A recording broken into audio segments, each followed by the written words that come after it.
Salut tout le monde, salut les monégasques, bienvenue pour une nouvelle vidéo. Alors, j'aimerais qu'on fasse un petit point mercato, parce que dans 3 semaines, le mercato est terminé, ça fait un bail que ça a commencé, et la Ligue des Champions n'est plus d'actualité du côté de Monaco. Donc je voulais faire un petit point avant la clôture, avant la fin, parce que c'est intéressant de voir un petit peu qu'est-ce qu'on a fait, qu'est-ce qu'il reste à faire, et déjà qu'est-ce que les recrues nous ont apporté déjà depuis que le mercato d'été a commencé. Donc à 3 semaines de la fin, qu'est-ce qu'on peut dire? Que le mercato monégasque bouge assez peu. Depuis que Paul Mitchell est arrivé, on voit que on ne fait pas des mercatos entre guillemets flamboyants dans la quantité. On a connu une époque où l'AS Monaco avait tendance à acheter beaucoup de joueurs, à vendre beaucoup de joueurs, à faire beaucoup d'argent, à prendre des jeunes partout sur le territoire. Des coups ici et là. On se rappelle de Vadim Vassiliev qui avait tendance à s'exciter un petit peu sur le marché en prenant 10, 12, 15 joueurs en un été.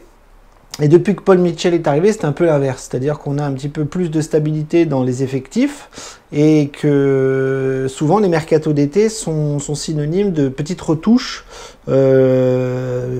sur les lignes que le club a besoin. Ça peut être sur le flanc de l'attaque, au milieu de terrain, derrière, voire dans les buts. Et souvent, Paul Mitchell arrive à trouver une recrue par ligne. On le voit cette année, on a fait la même chose, on a recruté un joueur par ligne. Il manque malheureusement une recrue, la plus importante, et on va y revenir, celle du milieu de terrain. Donc, la dernière fois, j'avais fait une vidéo début juillet, là on est début mi-août, et ça a très peu bougé. On peut faire un petit peu le bilan des arrivées avec... Donc une recrue par ligne. Dans les buts, on a récupéré Didillon de Bruges. Devant, là c'est là que ça a beaucoup bougé. On a recruté un attaquant et un milieu offensif. Donc Mbolo et Minamino. Derrière, on a enfin recruté hier un défenseur central, l'ancien niçois Malang Sarr. Et le milieu défensif, on l'a toujours pas. Donc la fin du mercato va être focalisée là-dessus, sur l'achat d'un milieu défensif, le remplacement de Tchouaméni, en tout cas d'un point de vue comptable, parce que sur le plan de la qualité, on n'arrivera sûrement pas à récupérer un beau et grand joueur comme Aurélien. Donc on est focus sur la dernière recrue qui devrait être le milieu défensif. Je dis la dernière recrue, j'en suis pas sûr, hein. Peut-être qu'il y aura une surprise à la fin du mercato, mais connaissant Paul Mitchell et connaissant sa philosophie, je n'y crois pas beaucoup. L'équipe d'ailleurs a précisé hier que le mercato ne changerait pas entre l'avant et l'après Ligue des Champions, c'est-à-dire qu'avant on pouvait être qualifié en Ligue des Champions, maintenant on n'y est plus, mais visiblement le mercato ne va pas beaucoup bouger. Et ça n'est pas très étonnant, parce qu'on voit que le mercato n'a pas forcément été fait pour la Ligue des Champions, on va pas se mentir. Je ne fais pas le bilan tout de suite, je commence un petit peu à l'amorcer parce que on voit que ça se termine. Et on voit que les recrues qu'on a pris, c'est quand même des recrues qui peuvent apporter sur le plan européen, mais sûrement pas en Ligue des Champions. Je pense que les supporters attendaient des recrues beaucoup plus importantes, beaucoup plus chères, beaucoup plus élevées d'un point de vue de l'expérience. Je pense que c'est un recrutement intelligent, mais c'est pas le recrutement que les supporters attendaient. Bref, on ne fait pas trop le bilan pour l'instant parce que la saison a à peine commencé. Mais nous, ce qu'on attend maintenant, c'est la fin, la clôture et l'arrivée du milieu de terrain. Alors, ce milieu de terrain, depuis le début du mercato, on a bien compris qui c'était.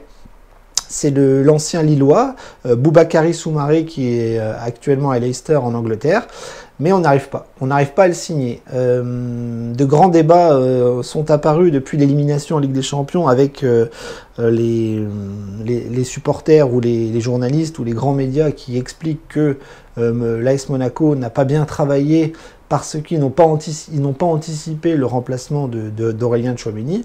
Alors je pense que c'est un peu court d'un point de vue sportif ou d'un point de vue d'un point de vue de la réflexion. Parce que certes, il manque un milieu défensif, mais on avait quand même un effectif qui aurait pu largement faire le travail contre le PSV. On a vu que ça s'est joué à rien. On ne va pas refaire le match. On aurait pu passer, on a été éliminé. Et je ne suis pas sûr que ce soit l'absence du milieu de terrain qui ait fait la différence. Loin de là. Maintenant, on peut voir que Paul Mitchell a du mal. Paul Mitchell a du mal à clôturer son mercato côté arrivée. Et Soumaré, on n'y arrive pas. L'équipe disait qu'on était prêt à mettre 20 millions sur ce joueur en fin de marché. Visiblement, Soumaré, c'est un petit peu ce qu'on pourrait mettre. Leicester a annoncé qu'il serait sûrement partant à 20 millions d'euros. On sait que les Monégasques aiment mettre un petit peu moins, entre 15 et 20 qu'entre 20 et 25. Et on se retrouve avec des gros soucis pour finaliser ce dossier. Alors visiblement, le joueur est partant pour venir. Alors quand vous lisez les réseaux sociaux ou la presse, vous avez l'impression que tous les joueurs veulent venir. Hein, on a parlé de Rabiot, on a parlé de Eric Bailly et compagnie.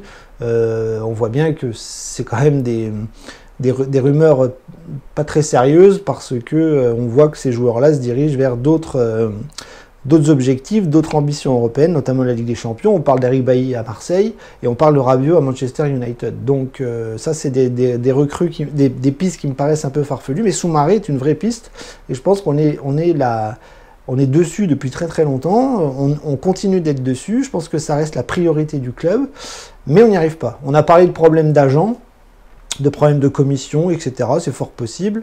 Dans un transfert, c'est très compliqué de finaliser les choses. On sait bien qu'un transfert se fait pas du jour au lendemain et que c'est pas un accord entre trois parties, entre le joueur, le club qui vend et le club qui achète.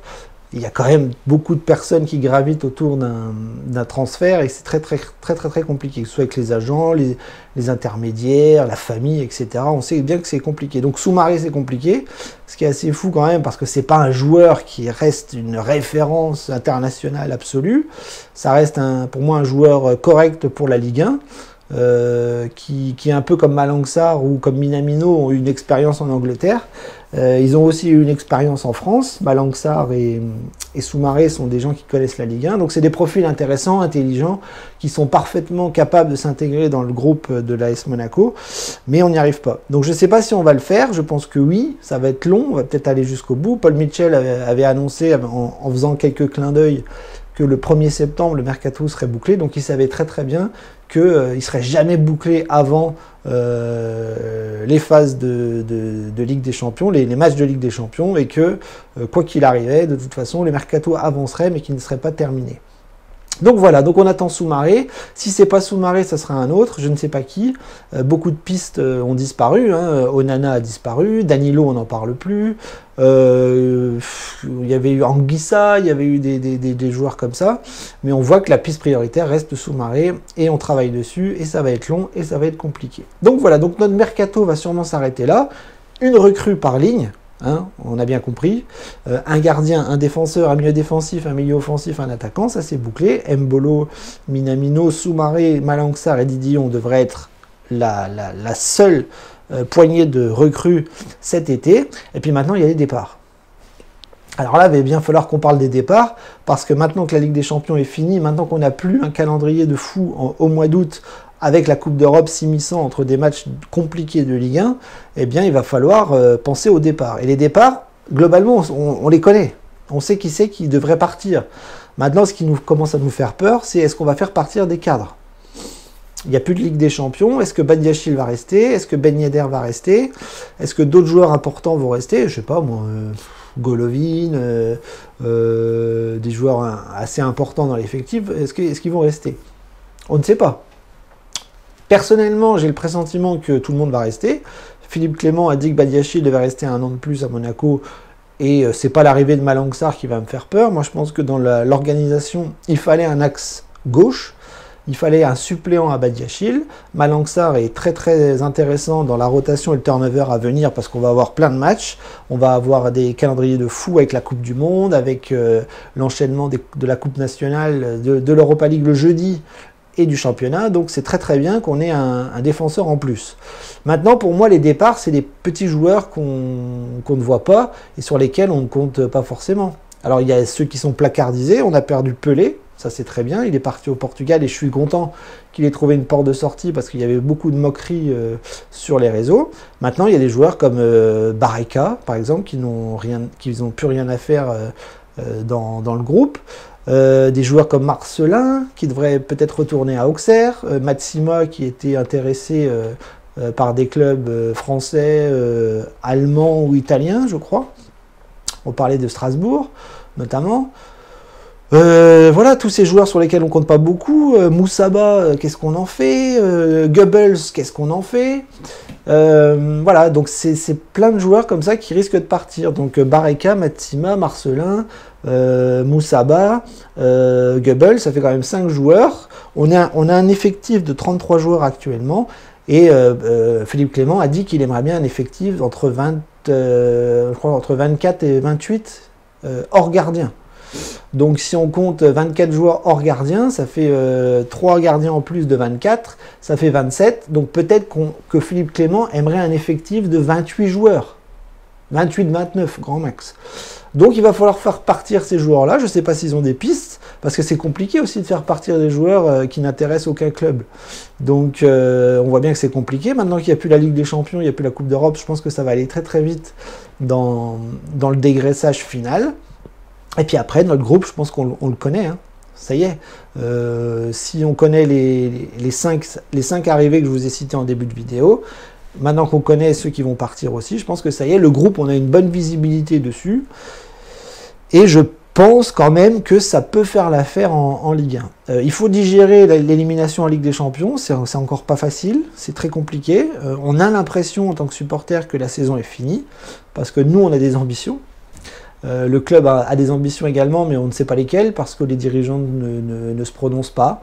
Par exemple, on a été éliminé en Ligue des Champions, on n'entend pas le président, on n'entend pas le vice-président, même Paul Mitchell ne dit rien, et que Philippe Clément qui essaye de donner des interviews ici et là, mais c'est beaucoup d'eau tiède. Donc on ne connaît pas nos ambitions, on ne sait pas si on voulait la Ligue des Champions, on ne sait pas si on veut aller loin en Europa League, on ne sait pas... Je pense que la Ligue 1, ça reste toujours le podium, même si maintenant j'ai envie de dire que la 2e place est quasiment obligatoire. Moi je ne veux plus de la 3e place, c'est fini. Maintenant je pense que la 3e place sera synonyme d'élimination en Ligue des Champions, parce qu'on est incapable de performer au mois d'août. Bref, donc il faut finir 2e. Si on n'y arrive pas, ça sera 4e ou 5e, je ne sais pas. Mais c'est bien compliqué de connaître les objectifs des dirigeants parce que personne ne s'exprime. Voilà, c'est fou à quel point la communication est absente, à quel point les déclarations sont absentes. On voit que les dirigeants des autres clubs, que ce soit Lyon, Marseille, Paris ou je ne sais quoi, parlent beaucoup. Et nous, on ne les entend pas. Voilà, on ne les entend pas, on ne sait pas où on va, on ne sait pas comment c'est géré, on ne sait pas s'ils sont contents, malheureux, enfin bref. Bref, donc c'est nous les supporters qui devons organiser un petit peu une sorte d'ambition et d'objectif à atteindre. Moi, personnellement, je pense que le podium de la Ligue 1, c'est l'objectif. Aller loin dans une Coupe nationale, toujours pareil, en évitant le Paris Saint-Germain. Et en Coupe d'Europe, maintenant qu'on est en Ligue Europa, aller plus loin que l'année dernière. On me dirait, c'est pas très compliqué, parce que Braga nous a pilé très très vite en phase d'élimination directe. Donc, reproduire peut-être un peu plus de jeu et un peu plus de réussite dans les phases de poule de Ligue Europa, on verra le tirage, et puis après aller un peu plus loin si c'est possible. Maintenant, on a l'effectif, je pense, pour la Ligue 1. Je pense qu'on a fait un mercato en lien avec la Ligue 1, parce que Malang Sarr connaît la Ligue 1, Soumaré connaît la Ligue 1 s'il arrive, Mbolo, je pense que c'est typiquement le profil de joueur qui va correspondre parfaitement à la Ligue 1, qui est très physique, très bourrin, très rapide. Donc ça, Mbolo, il va s'éclater en Ligue 1, ça j'en suis sûr et certain, on l'a déjà vu à Strasbourg. Minamino, c'est compliqué parce qu'il n'arrive pas bien à se trouver, et il va falloir qu'il ait un temps d'adaptation. Et puis maintenant, il va falloir que toute la mayonnaise prenne avec les autres, avec ceux qui restent, et avec Philippe Clément qui doit tirer tout ce petit monde-là vers le haut. Donc voilà.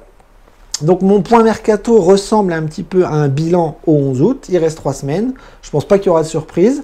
On attend l'officialisation de Soumaré si ça se débloque. Et puis après, on va regarder très très vite le départ des indésirables, en espérant qu'il n'y ait pas de gros départ de cadre de l'équipe actuelle. Voilà. Voilà, donc je vous laisse. Je vous dis à très très vite, parce que samedi, on va débriefer le match de Rennes. Hein, on reçoit Rennes, on a la tête dans le seau avec l'élimination de mardi soir. Et maintenant, il va falloir que tout ce petit monde-là se remobilise pour aller reperformer en championnat, en Ligue 1, et dès ce week-end contre le Stade Rennais. Daguemonégou à ce week-end.